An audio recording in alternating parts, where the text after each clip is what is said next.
दोस्तों, कभी आपने सोचा है कि क्या होगा उस टाइम पर जब हमारी उम्र 60 साल की होगी और हम हर चीज़ के लिए अपने बच्चों पर डिपेंड होंगे। दोस्तों, क्या होगा जब हम 60 साल के होंगे और अपनी छोटी से छोटी खुशियों को पूरा करने के लिए हम किसी दूसरे आदमी की तरफ एक उम्मीद की नज़र से देखेंगे ताकि आप अपनी ख्वाहिशें पूरी कर सकें। दोस्तों, उस वक्त क्या होगा जब आप 60 साल के होंगे और आपके बच्चे आपके साथ ना रहते हों और आप उनकी सैलरी का वेट करते होंगे ताकि आपके अकाउंट में टाइम पर पैसे आएँ, ताकि आप जो डेली कंजप्शन है या जीने के लिए जो ज़रूरत पड़ती है चीज़ों की, उसके लिए आप कुछ खर्चा कर सकें। दोस्तों, उस वक्त क्या होगा जब एक देने वाला हाथ जिंदगी भर लेने वाला बन जाए। दोस्तों, उस वक्त क्या होगा जब आपको पता होगा कि मैं बीमार तो हूँ, लेकिन अगर मैं इलाज कराऊंगा तो मेरे पास शायद इतने पैसे नहीं हैं कि मैं अपना इलाज ढंग से करा सकूं। क्या होगा दोस्तों उस टाइम पर जब आप अपनी बेटी को कुछ देना चाहें कि जो आपको देने का मन है, क्या आपका बेटा भी वही चीज़ देना चाहता है? तो आपको हमेशा डिपेंड होना पड़ेगा। आपको उस मायूसी से गुजरना पड़ सकता है जो आप ज़िंदगी भर नहीं चाहते हो। तो दोस्तों, ऐसी बहुत सारी ज़रूरतें, ख्वाहिशें, उम्मीदें, डेली बेसिस की चीज़ें, जो डेली कंजप्शन वाली चीज़ें हैं, आपको पता है सब कुछ 60 साल की उम्र में खड़ा हुआ है, आपके सामने खड़ा हुआ है। क्या आप उसको देख पा रहे हैं या आप देखना चाहते ही नहीं हैं उसको? तो दोस्तों, आज मैं आपसे बात करने वाला हूं उस पर्टिकुलर पड़ाव के बारे में आपकी जिंदगी के, जो आपके सामने तो खड़ा हुआ है, अपनी आंखें आपने बंद कर रखी हैं। दोस्तों, आज हम बात करेंगे रिटायरमेंट प्लानिंग के बारे में। क्या आपने अपना रिटायरमेंट प्लान कर रखा है? क्या आपने इतनी इन्वेस्टमेंट कर रखी है जो आपकी ये सारी जरूरतों को पूरा करती है? अगर कर रखी है तो ये वीडियो आप अंत तक देखिए और अपने आप से पूछिए कि क्या वाकई में आपने अपना रिटायरमेंट प्लान कर रखा है, क्योंकि आपकी जनरेशन पहली जनरेशन है जो लोगों के लिए एग्जाम्पल बनने वाली है दोस्तों, कि जिसने रिटायरमेंट प्लान नहीं कर रखा है उसका क्या हश्र होने वाला है। ये मैं बात बड़े दावे के साथ बोल रहा हूँ दोस्तों। मान लीजिए कि हमारे पिताजी की जो जनरेशन है, हमारे टाइम से पहले वाली जो जनरेशन है, आप नोटिस करना दोस्तों, तो उनकी जो परसेंटेज थी, मैक्सिमम लोगों की परसेंटेज थी, या तो वो लोग सेल्फ एम्प्लॉयड थे, या फिर वो लोग बिजनेसमैन थे, या फिर मैक्सिमम लोग गवर्नमेंट सर्वेंट थे। दोस्तों, सबकी पेंशन थी, सब अपना काम कर रहे थे, कर रहे हैं। आप शायद उस कैटेगरी में नहीं आते हो। आज की जो गवर्नमेंट जॉब है उसमें पेंशन्स नहीं है। आज की जो प्राइवेट जॉब्स है, जॉब की गारंटी नहीं है, पेंशन तो छोड़ ही दीजिए आप। सेल्फ एम्प्लॉयड या बिजनेस की बात करते हैं तो सर वही चीज़ एक ऐसी है जहाँ पर अगर आपको कॉन्फिडेंस है बिजनेस के ऊपर तो ठीक है, लेकिन अगर नहीं है, जब आपकी सेहत ही नहीं होगी, बच्चे बाहर चले जाते हैं, तो शायद वो भी कौन देखेगा। तो ऐसी बहुत सारी समस्याएं हैं जो खड़ी हुई हैं।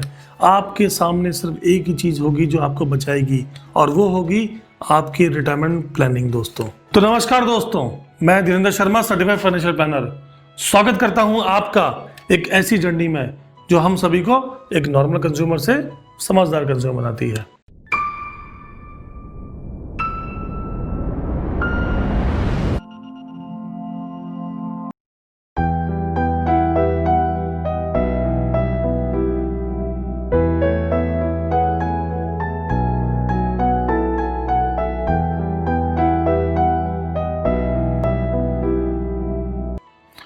तो दोस्तों, आज हम लोग रिटायरमेंट प्लानिंग के अंदर 5 चीज़ों के बारे में बात करेंगे।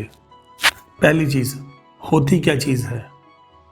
दूसरी चीज़, क्यों ज़रूरी है, कब करनी चाहिए दोस्तों, कैसे करनी है, कहाँ करनी है, कितनी करनी है। तो दोस्तों, 5 चीज़ों के बारे में हम बात करने वाले हैं। पहली चीज़ मैं बात कर रहा था आपसे, रिटायरमेंट प्लानिंग होती क्या चीज़ है। दोस्तों, रिटायरमेंट प्लानिंग गोल प्लानिंग का सबसे इंपॉर्टेंट पार्ट होता है। रिटायरमेंट प्लानिंग दोस्तों आपकी लाइफस्टाइल को मेंटेन करते हुए, स्टैंडर्ड ऑफ लिविंग को मेंटेन करते हुए 60 साल के बाद जिंदगी कैसी गुजारनी है, उसको रिटायरमेंट प्लानिंग बोलते हैं। दोस्तों, रिटायरमेंट प्लानिंग क्यों जरूरी है? उतनी ही जरूरी है जितना आपके बच्चे की शादी है, उतनी ही जरूरी है जितना आपके बच्चे की एजुकेशन है, क्योंकि रिटायरमेंट खड़ा हुआ है। बुढ़ापा आपका खड़ा हुआ है, आना है, आपको उसको खुद ही निभाना है। अगर आप उस वक्त फाइनेंशियली स्ट्रांग है, डिग्निटी चेक करना, आप जो सेल्फ डिग्निटी रहेगी, मेंटेन रहेगी, आपको एक एहसास रहेगा कि आपके पास वाकई में एक हिम्मत है, आप कॉन्फिडेंट रहेंगे। दोस्तों, अगर आपने रिटायरमेंट प्लानिंग कर रखी है तो आपके अंदर जो कॉन्फिडेंस रहेगा आप सोच नहीं सकते हैं। आपको एक एक चीज़ के बारे में पता होगा, सब कुछ प्लान कर रखा होगा अपने फ्यूचर के बारे में। आपने लाइफस्टाइल एक्सपेंसेस हैं, नीड वाले एक्सपेंसेस हैं, जिसमें आपके मेडिकल के खर्चे आते हैं, आपके डेली कंजप्शन वाले खर्चे आते हैं, वो सब के लिए आपको किसी पे डिपेंड नहीं होना पड़ेगा दोस्तों। तो गवर्नमेंट के बॉन्ड्स भी दोस्तों इसमें आते हैं, फिक्स डिपॉजिट्स हो गए, बहुत सारे इंस्ट्रूमेंट्स आप यूज़ कर सकते हैं अपने रिटायरमेंट को प्लान करने के लिए, क्योंकि आपको पता है कि आपको कितना पैसा चाहिए, कब करूं। दोस्तों, कब करना चाहिए, बड़ा सिंपल सा तरीका है इसका। रिटायरमेंट प्लानिंग आपको करनी चाहिए जितनी जल्दी हो सके। मैं रिपीट करता हूं, जितनी जल्दी कर सकते हो कर लीजिए। अगर आप सोचते हो कि मैं रिटायरमेंट प्लानिंग के लिए कुछ दिन वेट कर लूं, दोस्तों नहीं, रिटायरमेंट प्लानिंग खड़ी हुई है, उसका तो पता है कि आपको खर्चा करना ही करना है। तो आप अगर मान लीजिए 25 साल के हैं, 22 साल के हैं, 28 साल के हैं, 35 साल के हैं, 40 साल के हैं, जिस उम्र में आप आते हैं, अगर आप आज मेरी बात सुन रहे हैं तो दोस्तों आज से रिटायरमेंट प्लानिंग के लिए अपनी इन्वेस्टमेंट शुरू कर दीजिए, क्योंकि जितना ज़्यादा टाइम आप उसको दोगे आपका कॉर्पस उतना ही बड़ा बनेगा। जब हम लोग रिटायरमेंट प्लान करते हैं तो उसमें कैसे करना है, कहाँ करना है, ये बहुत सारे क्वेश्चंस हमारे दिमाग में आते हैं। तो दोस्तों, सबसे इम्पॉर्टेंट यहाँ पर आता है कि आपको अपने बिहेवियर को समझना है प्लान करते समय, क्योंकि रिटायरमेंट प्लानिंग आप ऐसी चीज़ नहीं है जो आपको बेसिकली आप उसको टाल सकते हैं, क्योंकि उसकी एज फिक्स्ड है। तो आप बेसिकली ये मान के चलिए कि आपको इसमें डिसिप्लिन होना पड़ेगा, पेशेंस रखने पड़ेंगे, रिस्क को कैलकुलेट करना पड़ेगा, time to time rebalancing of the portfolio करनी पड़ेगी। तो बहुत सारी चीज़ें दोस्तों आपको देखनी पड़ेगी उस टाइम पर जब आप रिटायरमेंट प्लानिंग करने की कैलकुलेशंस में जाते हैं। कहाँ करना है दोस्तों, तो आपको डाइवर्सिफाई पोर्टफोलियो करना है अपना। जो आप कुछ पैसा आप अपना डेट फंड में डाल सकते हैं, कुछ शेयर मार्केट में लगा सकते हैं, कुछ आप अपना पैसा म्यूचुअल फंड इक्विटी में डाल सकते हैं। आप दोस्तों ट्रेडिशनल प्लान्स भी आते हैं लाइफ इंश्योरेंस पॉलिसीज़ के अंदर, आप उसको भी ले सकते हैं। कितना करूं दोस्तों, कितना करना है बड़ा सिंपल सा है। आप इसको ऐसे समझिए, मैं आपको छोटा सा एग्जांपल देता हूं तो आप उससे कैलकुलेशन थोड़ी कर पाओगे। मान लीजिए किसी आदमी की एज 30 इयर्स है और 30 साल तक यानी 60 की एज तक वो आदमी काम करता है। तो आप मान लीजिए 60 से 80 तक आपको जीना है, तो 20 साल कोई इनकम आपकी नहीं होगी, तो 20 साल आपका सिर्फ कंजप्शन होना है। तो आप कैलकुलेशन के अंदर उस टाइम पे डालोगे कि मेरे को कितना पैसा चाहिए, तो मैं उस हिसाब से कैलकुलेशन बताता हूँ आपको। दोस्तों, अगर आपका आज 30,000 रुपीज़ पर मंथ का खर्चा है, आपकी एज 30 है, 6% के हिसाब से महंगाई बढ़ रही है, अगर आप ये कैलकुलेशन लेके चलते हो तो आप नियरली मान के चलिए आपको 4 से 5 करोड़ रुपए चाहिए दोस्तों। मेरा एक सजेशन है यहाँ पर।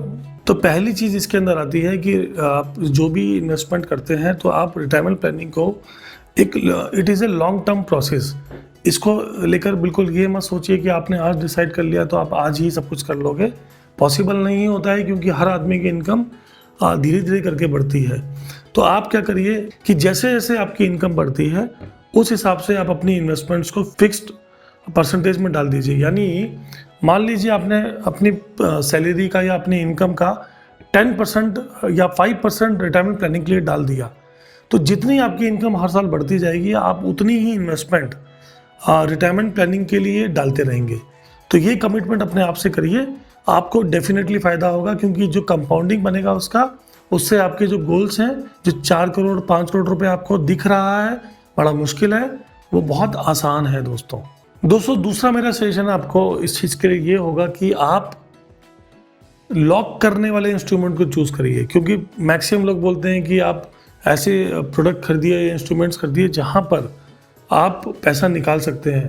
Liquidity is important. नहीं दोस्तों, रिटायरमेंट प्लानिंग के लिए लिक्विडिटी इम्पॉर्टेंट नहीं है। तो आप अगर ऐसे इंस्ट्रूमेंट चूज़ करोगे जिसमें पैसा आपको निकाल नहीं पाओगे आप, या लॉकेबल रहेगा कुछ सालों तक, 5 साल तक, 10 साल तक, तो आपका पैसा जुड़ जाएगा। और ये एक ह्यूमन बिहेवियर के अगेंस्ट में काम करने वाली चीज़ होती है, उसको आप लॉक कर देते हो तो वहाँ पर गलतियाँ होने की संभावना कम हो जाती है। तीसरा सबसे इंपॉर्टेंट पॉइंट सजेशन मेरा दोस्तों आपको यहाँ पर ये है कि रिटायरमेंट प्लानिंग को एक्सपेंस के रूप में देखा जाता है। मैंने बोला ना, रिटायरमेंट प्लानिंग दोस्तों कोई भी नहीं बताएगा आपको, सब इन्वेस्टमेंट की बात करते हैं। आप कंज्यूमर हो, आपने जो प्रोडक्ट 60 की एज पे जो 5 करोड़ 4 करोड़ 3 करोड़ जितना रुपए आपको चाहिए, आपको लगता है कि मेरे रिटायरमेंट के लिए सफिशिएंट अमाउंट है ये, तो उतना पैसा आपको उस टाइम पे मिलेगा तभी जब आप उसके लिए अभी से पैसा डालना चालू करोगे। क्योंकि टाइम आपके पास लिमिटेड है, चाहे आपकी एज 25 साल है, चाहे 35 साल है, चाहे 40 साल है, तो उस लिमिटेड टाइम में ही आपको पैसा जोड़ना है। आपके पास ऑप्शंस लिमिटेड हैं, आपके पास टाइम लिमिटेड है, लेकिन आपको पता है कि पैसा कितना चाहिए, वो सबसे अधिक इम्पॉर्टेंट है। और जिस दिन आपने एक्सपेंस मान लिया अपने फ्यूचर प्लानिंग्स को या गोल्स को, या जिसकी हम बात कर रहे हैं रिटायरमेंट प्लानिंग की, अगर आपने इसको एक्सपेंस मान लिया, रिटायरमेंट वाले पैसे को आप नहीं छेड़ोगे। तो दोस्तों मैं उम्मीद करता हूं कि मैंने आपको रिटायरमेंट प्लानिंग के बारे में कुछ इंसाइट दी होगी और आपको थोड़ा सा इसकी इम्पोर्टेंस समझ में आई होगी। दोस्तों वैसे तो सभी लोग मानते हैं कि रिटायरमेंट प्लानिंग इम्पॉर्टेंट है, लेकिन कोई भी आदमी उसके लिए पैसे जोड़ नहीं रहा है। और दोस्तों मैं सीरियसली बोल रहा हूँ, पैसे जोड़ना बहुत ज़रूरी है, क्योंकि बुढ़ापा आपका है, उसके साथ आपको ही रहना है। दोस्तों अगर आपको मेरी वीडियो पसंद आई है तो इसको लाइक करिए, शेयर करिए और जितने ज़्यादा लोगों तक पहुंचा सकते हैं फैलाइए। दोस्तों चैनल को सब्सक्राइब करिए और अगर आप चाहते हैं सबसे पहले वीडियो आपके पास पहुंचे तो बेल आइकन पे क्लिक करिए। तो नमस्कार दोस्तों, जय हिंद, जय भारत।